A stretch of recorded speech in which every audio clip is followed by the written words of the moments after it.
I got tired of my dad snooping through my letters, so I started checking his, and now my parents' relationship is in pieces because of what I found. Posted by you/Dandilionplant. I'm a 24-year-old woman, just out of college, and living with my parents while I work to pay off my student loans. My job is one where I get a lot of confidential letters from clients, so all my work mail gets sent to my parents' house. We live in a rural area, and the nearest post office is a good drive away, so using their address seemed like the easiest solution at the time. I never thought it would lead to the kind of disaster that unfolded. The real issue is my dad. For as long as I can remember, he's had this habit of opening all my mail. It started when I was a teenager. Any birthday or holiday card that arrived for me, he'd open it first, take out any cash, and then hand me the card with some comment about keeping the money safe for me. I always had to ask for it back, and honestly, I'm pretty sure I didn't get all of it. If I ordered a package online, he'd open that too, sometimes even using the stuff before giving it to me. The worst moment was when my acceptance letter to my dream college came in the mail. Instead of waiting for me to come home,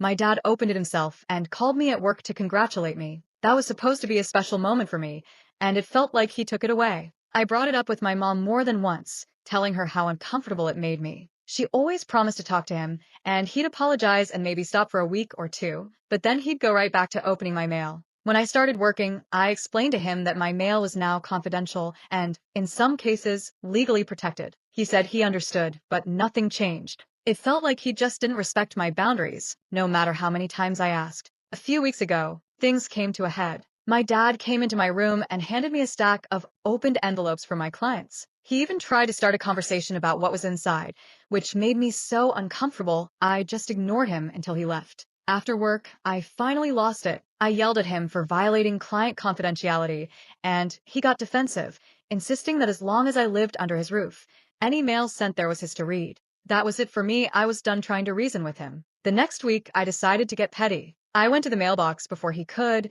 and opened his mail. I thought I'd just annoy him, but what I found changed everything. There were credit card statements for expensive jewelry and fancy restaurants, places my dad never took my mom. I also found a letter from a woman saying she was tired of hiding their relationship and desperate for his letters to reach her. My stomach dropped when I realized what was really going on. When my dad noticed the mailbox was empty, he rushed inside, looking pale and panicked. He found me and my mom in the kitchen, reading his mail together. Before things could explode, my mom calmly asked me to leave the house. I packed a bag, got in my car, and drove to my aunt's house, which is about 45 minutes away. I told her everything, and she was just as shocked as I was. She let me stay for a couple of days, and we talked a lot about family, trust, and how sometimes the people you think you know best can surprise you in the worst ways. I came back 2 days later. My dad's things were gone. My mom told me he was living in a hotel and that she'd already contacted a divorce attorney. It turned out my dad had been having an affair with a family friend,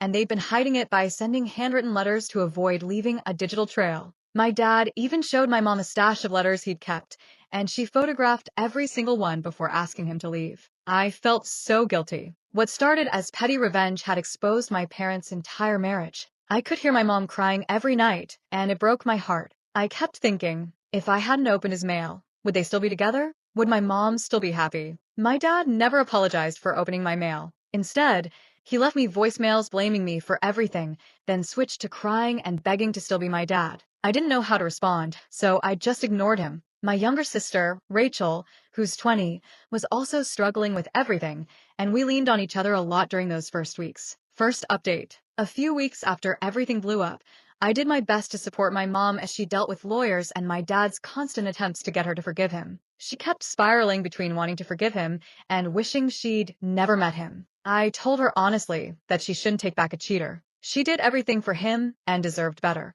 I tried to be there for her as much as possible, helping with paperwork, making meals, and just listening when she needed to vent. My sister and I both stepped up around the house, making sure our mom didn't feel alone. The affair partner, Martha, was also married. My mom reached out to her husband, Henry, sent him the letters, and had a long phone call with him. He filed for divorce, and Martha was furious at my dad for not being more careful. Henry became a good friend to my mom during all the legal mess. They would talk on the phone for hours, supporting each other through the chaos. Meanwhile, both my dad and Martha kept trying to reach out to their exes for forgiveness, but neither my mom nor Henry was interested. Martha had been financially dependent on Henry, and my dad couldn't support her lifestyle. Recently, Henry invited my mom out to lunch. They'd both been pretty down, so I encouraged her to go and told her to call me if my dad or Martha showed up. My mom was nervous, but ended up having a really nice time. It was the first time I'd seen her genuinely smile in weeks. I think she really needed that. My dad still hadn't apologized for reading my mail.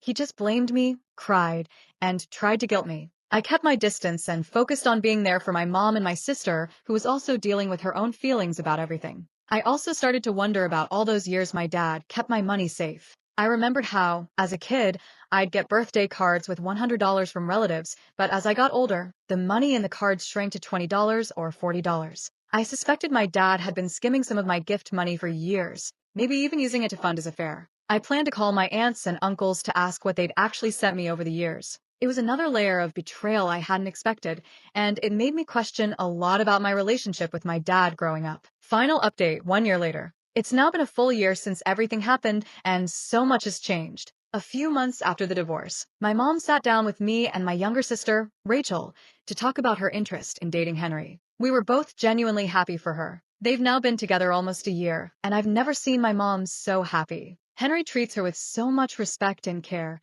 She's become more confident and joyful than I ever remember. She went from shy and soft-spoken to a strong, self-assured woman who glows when Henry is around. They go out on dates, travel together, and just seem to genuinely enjoy each other's company. My sister and I both agree that we've never seen her like this before. It's like she's finally getting the kind of love and partnership she always deserved. As for my dad, Jerry, and Martha, they got married right after my mom and Henry did. I barely speak to Jerry, except for the occasional text asking how I'm doing, or, more often, asking for money. Neither of their families support their marriage, and they've basically been black-sheeped. They even tried to sue my mom and Henry for money, but the case fell through in my mom and Henry's favor. It was a relief to see the court side with my mom and Henry after everything they'd been through. I completely cut off contact with my dad after he spent a month harassing my sister for cash, calling, texting, and even showing up at her college until the dean had him escorted off campus. That's when my mom got a harassment protection order. Now Jerry can only contact us for emergencies,